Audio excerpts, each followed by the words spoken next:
Merci d'avoir cliqué sur la vidéo. Si mon travail te plaît, n'hésite pas à liker, partager et à t'abonner, bien sûr. Et pour le reste, j'espère que la vidéo te plaira. A plus. Bonjour à toutes et à tous, c'est Stélus68, j'espère que vous allez bien les amis. Aujourd'hui, le test de Alone in the Dark.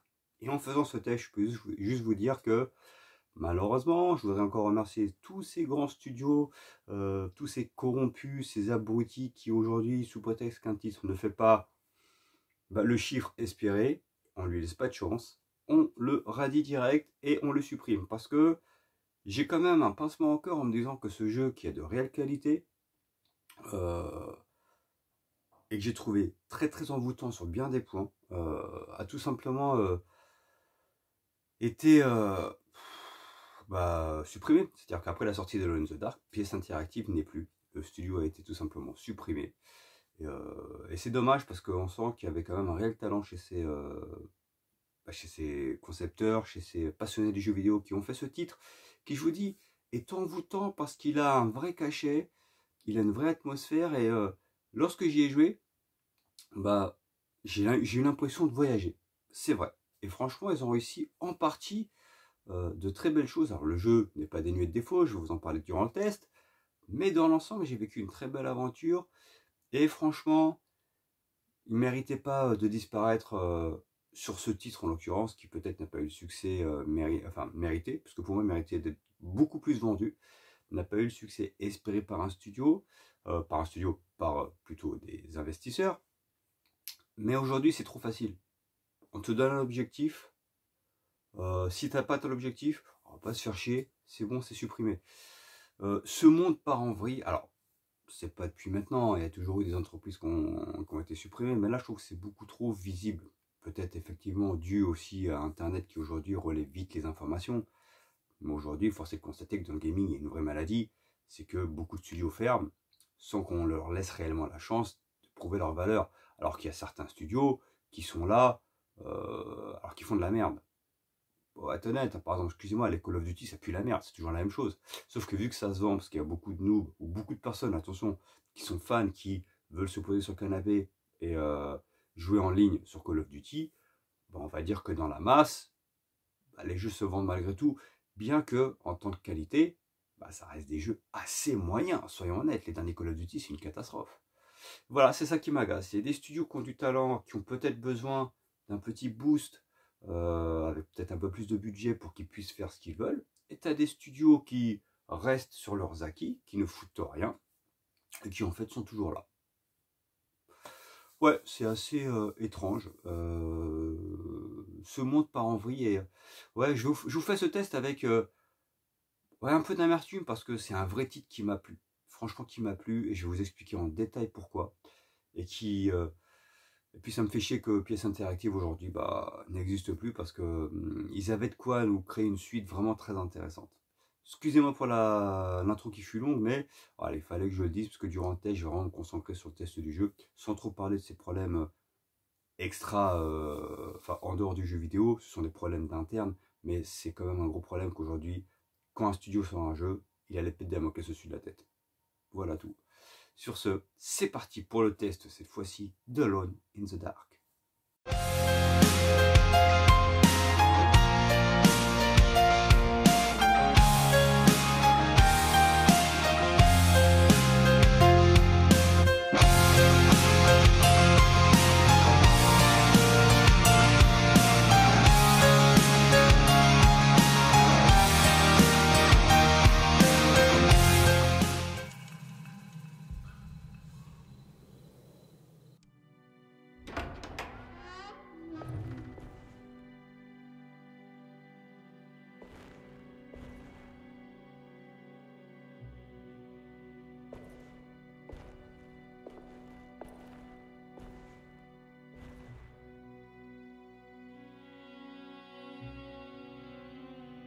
Ne la touchez pas.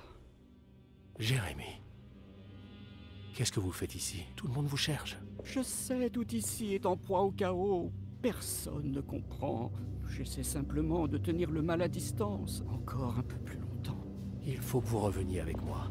Votre nièce vous attend à Derceto. Émilie? Pourquoi est-elle... Ma lettre? Je Je ne cesse d'empirer les choses. Et donc les amis, là maintenant nous allons entièrement parler du titre, bien entendu. Je vous ai déjà fait une longue intro, je m'en excuse, mais il fallait quand même fallait quand même que je sois précis. Ça m'agace réellement que ce studio, qui a un réel talent, preuve en est sur ce titre, qui a été tout simplement supprimé. Alors maintenant, je vais vous parler de ce Alone in the Dark. Je tiens à préciser malgré tout que c'est un double A. C'était pas un gros studio triple A qui a eu tous les moyens nécessaires. Et je trouve que malgré tout, ils ont réussi à faire le job. Alors le jeu a des défauts, bien entendu, mais il a aussi de réelles qualités.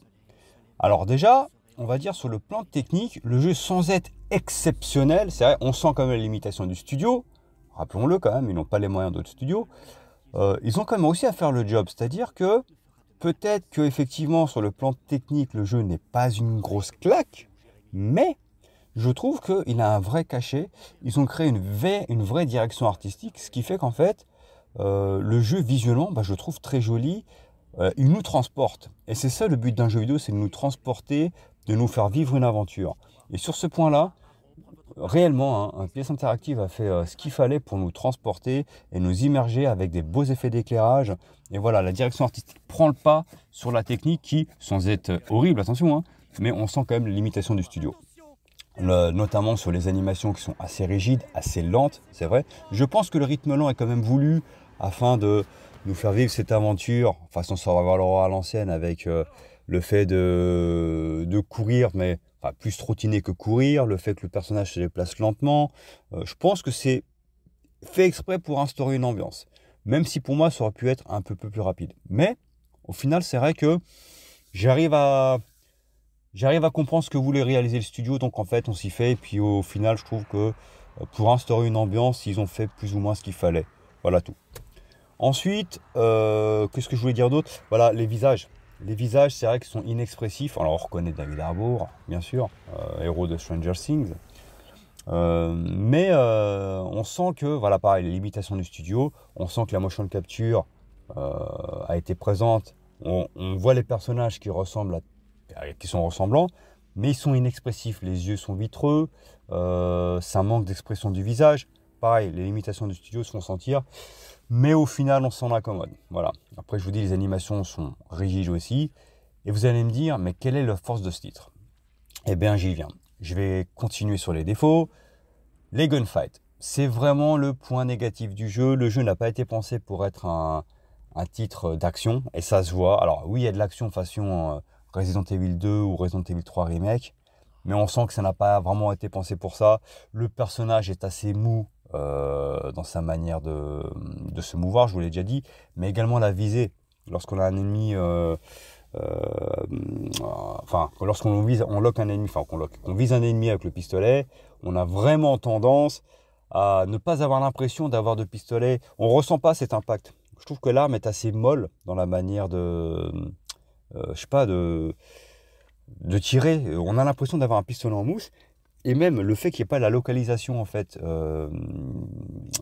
des tirs, même si on tire dans la tête d'un ennemi, en fait on se rend compte que l'on tire dans son estomac ou qu'on tire dans la tête, c'est la même chose en fait. On n'a pas l'impression de faire plus d'effet que cela. Et quoi d'autre? Et voilà, donc là c'est vraiment les vrais défauts qui sautent aux yeux dans le jeu. Alors je tiens à préciser que lorsque j'ai fait les gameplay découvertes, si vous vous souvenez, maintenant il y a quelques mois, j'avais déjà noté ce côté gunfight assez moyen. D'accord, ça reste. Mais après, on s'y fait. C'est-à-dire que, passé le premier chapitre, on se rend compte de la lourdeur des mouvements, vraiment des gunfights peu intéressantes.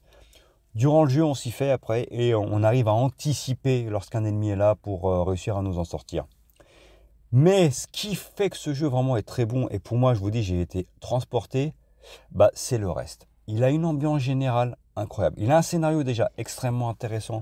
Très bien écrit. Il faut bien sûr faire l'aventure avec les deux personnages. Vous pouvez commencer soit avec Emily Hartwood, soit avec Edward Carnby. Mais quoi qu'il en soit, il faut vivre les deux aventures. En sachant que pour terminer le jeu, il faut une 12aine d'heures. Vous prenez en l'occurrence la première aventure, ça va durer 5-6 heures en fonction de votre manière de réaliser les énigmes.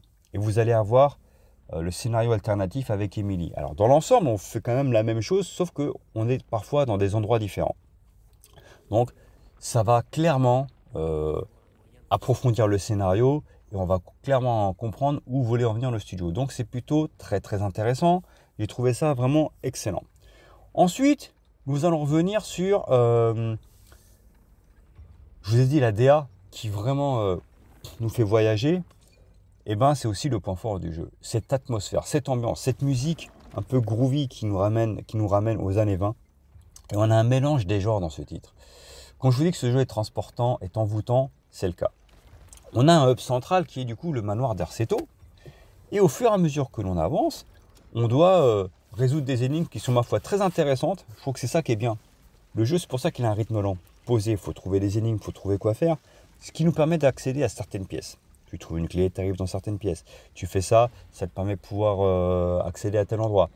Et on voyage dans plusieurs, on va dire, atmosphères, dans plusieurs, je vais dire époques, non mais dans plusieurs endroits via justement ce hub central qui est le manoir d'Erceto. Alors j'ai pas envie de vous spoil, mais disons que de manière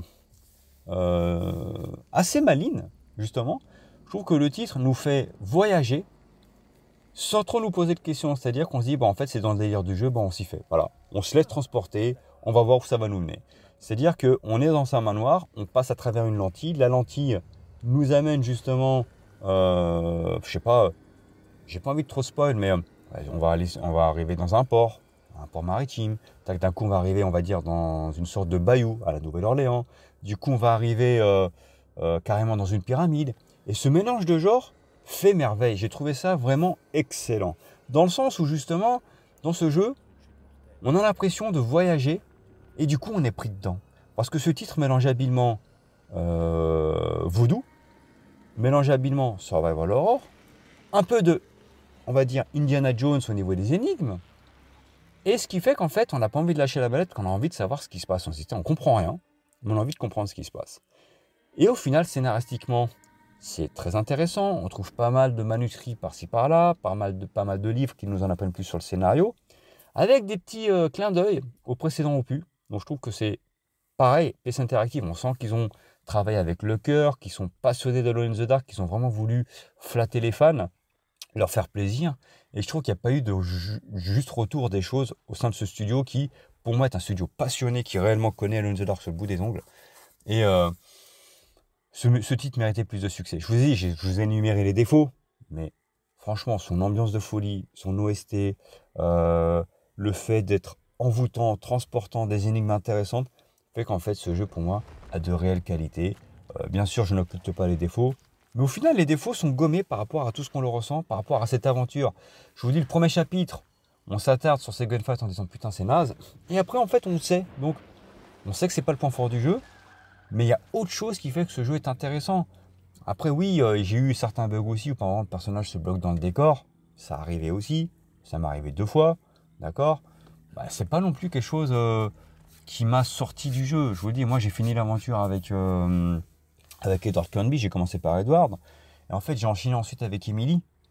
Et c'est intéressant. Ça fait un peu comme dans Resident Evil 2 à l'époque sur PS1 où on avait le CD avec Léon et ensuite le CD avec Claire.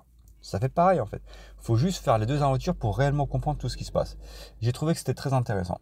Alors, moi, la note que je vais mettre à ce titre, je vous en parle parce que franchement, ça me fait chier de me dire qu'il n'y aura pas de suite parce que pour moi, c'est vraiment un honnête. Je dis même pas portage parce que beaucoup disent ouais, c'est un portage du premier. Oui et non, j'ai l'impression que c'est pas réellement un remake. J'ai plutôt l'impression que c'est un mélange d'un remake du premier, effectivement, un hommage au premier Alone in the Dark, mais qu'à la fois PC Interactive avait envie de créer sa propre identité, de créer sa propre histoire et de raconter vraiment leur version de Alone in the Dark, chose qui pour moi ils ont réussi sur le plan scénaristique. Et je pense que malheureusement, ils avaient l'intention de faire une suite pour pouvoir davantage pousser le bouchon plus loin. Malheureusement, il n'y en aura pas. Et c'est dommage, c'est pour ça que je me dis des fois ça m'énerve de voir des investisseurs qui coupent l'herbe sous le pied de certains créateurs de jeux vidéo, certains... de personnes tout simplement qui ont des idées, qui ont envie peut-être de continuer puis de proposer quelque chose de supérieur ensuite avec un nouvel opus. Parce que moi j'imagine qu'avec la suite, ils auraient appris de leur erreur là, justement sur ce Alone in the Dark, ils auraient amélioré certainement le gameplay, ils auraient certainement amélioré les animations, peut-être les expressions de visage. Et on aurait peut-être eu une aventure encore plus poussée. Parce que là, déjà, je vous dis, scénaristiquement, en termes d'OST, en termes d'ambiance, en termes d'atmosphère, ils ont fait fort. Donc on sent qu'il y a du talent dans ce studio. Et c'est ça qui m'agace. Donc moi, ce Alone in the Dark, j'ai pas envie de lui cracher dessus, justement. Parce que malgré ses défauts, j'ai quand même vécu une belle aventure. Je vous dis, j'ai été transporté. Et j'ai envie que vous le découvriez. Parce que surtout que maintenant, à mon avis, il est trouvable entre 20 et 30 euros. Franchement, les gars, si vous aimez les survival horror ou les jeux intelligents, ou vous avez envie de vous poser, vous avez envie de vivre quelque chose d'intéressant, faites-le. Parce que franchement, malgré ses défauts, ça reste un très bon titre. Ben, moi, du coup, j'ai envie de lui mettre un 16 sur 20 ce titre. Parce que Pièce Interactive a réussi l'essentiel. Bien que le jeu ne soit pas parfait, il a quand même réussi, moi, à me transporter de par son ambiance générale. Et pour moi, sur certains points, il m'a bien plus transporté que certains AAA. On va être honnête. Parce qu'on sent il y avait une vraie passion sur le plan de l'écriture. Et sur ce point-là, j'ai envie de les féliciter, tout simplement. En tout cas, j'espère que ça vous a plu, les amis. Je vous ai parlé un peu sur le coup de l'émotion, parce que, voilà, en tant que passionné de gaming, ça me fait chier de voir des studios qui ferment, et lui, franchement, ne méritait pas de fermer, tout simplement.